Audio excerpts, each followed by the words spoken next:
Good to be here. So you've been an MP since 1997? Believe it or not, June 97, 19 and a half years. And you're packing up? Yeah, it's hard to believe, but I knew that day was going to come eventually. How does it feel? It's bittersweet, you know, a lot of fond memories, especially as I go through all of the stuff, thinking about the dozens and dozens of people who work for me, some incredibly talented people, all the different issues we've gone through.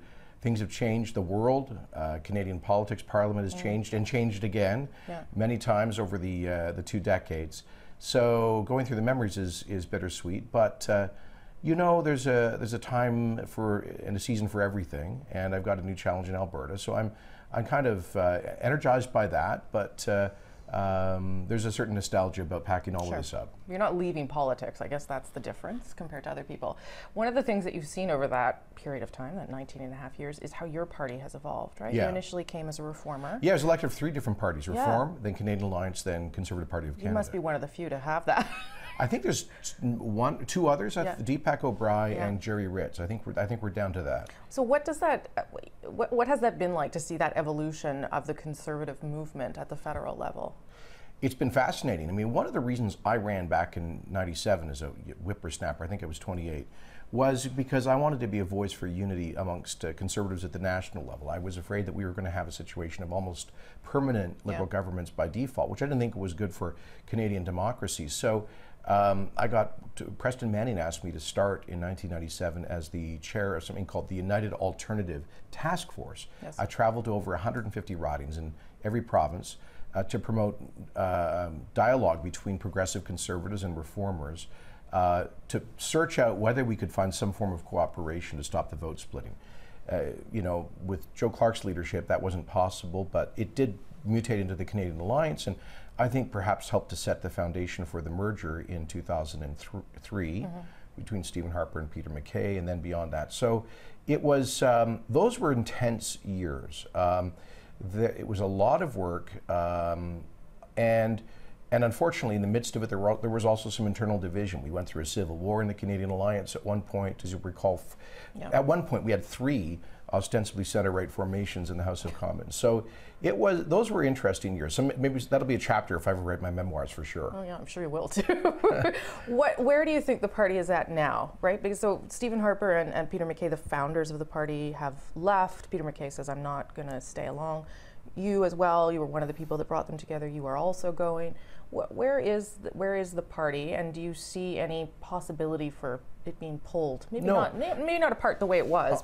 Honestly, one of the things about which I've been really surprised in my 2 decades, and in all that experience in the different mutations of the Conservative movement here, is that there were basically no legacy party divisions after the 2003 merger. Like, honestly, I cannot think of a single argument on an issue, on a personality within the caucus, cabinet, or party convention on legacy party lines. Now, there have been disagreements, sometimes on regional lines or what have you, but it was never clearly along regional party lines. Somehow, there was just a moment where people decided we're going to bury the hatchet and move on. And so I'm not concerned about those legacy party lines re-emerging. You know, the party's facing new and different. That's happened already. I know you've talked already about the Kelly Leach test of anti-Canadian values.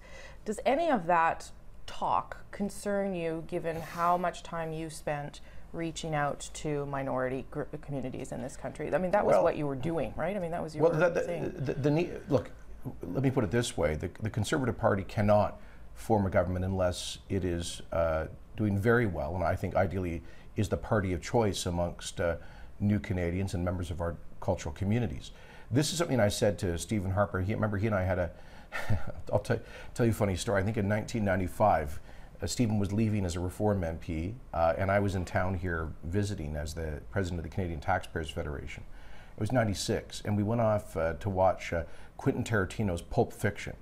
I thought it was pretty cool. He was totally disgusted. And so after that, we sat down and had dinner at the Mayflower pub on Bank Street. And I said, you know, Stephen, we're never going to be a governing coalition unless we're the party of New Canadians. He was skeptical. He said, because he said, you know, so many New Canadian communities are locked into the Liberal coalition, it seems almost permanently. I just saw a natural alignment between New Canadians and Conservative values. I said we just need to, in a very purposeful way, get people to vote their values. So in 2006, after we won the election, having made progress in those communities, Stephen asked me to take that on as my number one task. And we did. We managed to double our vote amongst New Canadians from about 21% in the 2004 election to about 43% in the 2011 election, which undoubtedly was the key element in us winning the majority government in suburban areas around Toronto and Vancouver, for example. So whoever is the next leader of the Conservative Party needs to take that on board. And it's not just mouthing platitudes and going through the motions. That kind of approach to constant outreach has to be in every element of the party. Did any of that you're talking about go too far? Like the niqab conversation, for instance, right? That you were so fundamentally, I mean, you were very forceful on that issue, right? You really wanted. Well, I was actually my policy. Yeah, it was your policy. But you were also very forceful about it. Was that? Did you get it to a point where you ever thought that was a mistake? I went too far. No, absolutely not. You know, one thing that I think some people in the commentariat miss, some people in the media and the people who kind of provide constant commentary don't understand, is that I believe most New Canadians and members of our cultural communities are actually very protective of Canada. So and by the end of the campaign, even though this became a bit of a lightning rod, every poll indicated between 65 and 75% public support, with disproportionately high support amongst New Canadians for that policy that simply said that when you take a public oath publicly in a court around your fellow citizens, you should do so publicly.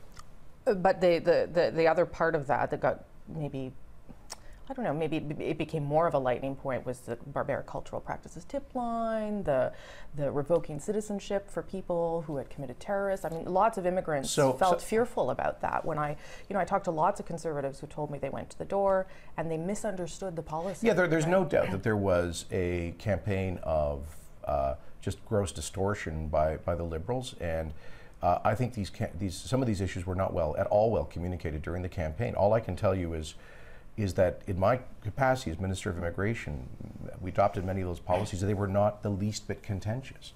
And even by the end of the campaign, you had massive supermajorities supporting them.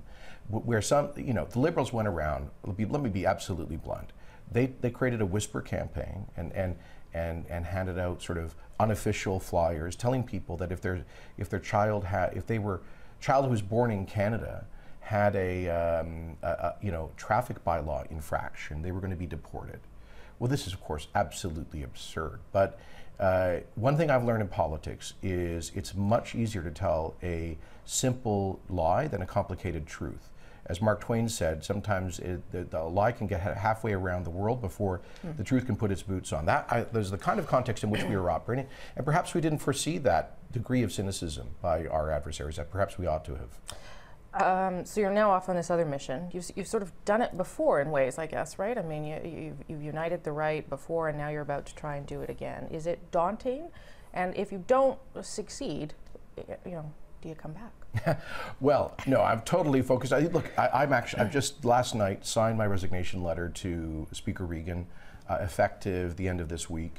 And there's, for me, no going back. And by the way, on that point, I want to stress, as far as I understand, every single legislator, MP, MPP, MLA, city councillor who's run for a party leadership at any level has kept their seat and their salary until that leadership election was over. Either they got elected or they didn't.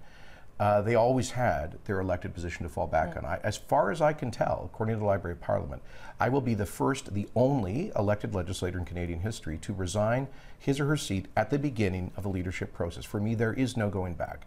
I'm doing that partly to signal to my fellow Albertans that I am completely dedicated to this project. For me, it is essential. You cannot have a strong Canada if you have a weak Alberta. You can't have a strong national economy if one of its key engines of growth is broken down. And you can't have a strong national conservative movement if you have a weak one in Alberta. So for me, this is one of the most important projects. This is why it's attracted my attention. And because I have had positive experience in working on a project to bring together Conservatives in a much more complicated merger, at the national level. I think there's something I can add, some wisdom and experience to the provincial piece. The one thing you're going to miss, being an MP, like the one thing we wouldn't think of. This sounds crazy, but actually debating in the House. And maybe it doesn't sound crazy for you. Maybe I'll have a chance to do that in the legislature, God willing. But I love parliamentary debate, the give and take. I mean, sometimes I get frustrated. That's the nature of debate. But that's the core of the institution. I absolutely love it. And I should say this. One of the reasons I have such great respect for giants in Canadian politics like John Diefenbaker and Tommy Douglas and others is because they revered the institution of Parliament. And I think we've lost a great deal of that reverence. So one message I would give to my colleagues from all parties as I leave this place is treasure this institution, learn its history, understand your prerogatives. You as an MP can vote much more freely than you do. You can be more forceful. You can go off script. You don't need to read a canned speech given to you by a staffer. It's ironic you're saying this. You know everyone's going to say that. Say what? It's ironic that you're saying this, given the party you were. Listen, I don't accept. I think every party there's as much of that now as there was before. And you want to get into a partisan tit for tat. The Conservative caucus, according to the research that's been done, has more free votes, more variation of votes than any other caucus. Every caucus, Rosie, has MPs who are a little more independent-minded and others who are more keen to go along. Look, I understand both sentiments. All I'm saying is, please be more literate. Please dive deep into the history of this institution, regardless of what party background you're from, and be proud of your role as a legislator, not simply as a partisan. I say that. I think that's a message to members of all parties. Okay. Thank you. Thank you. Good luck. Cheers.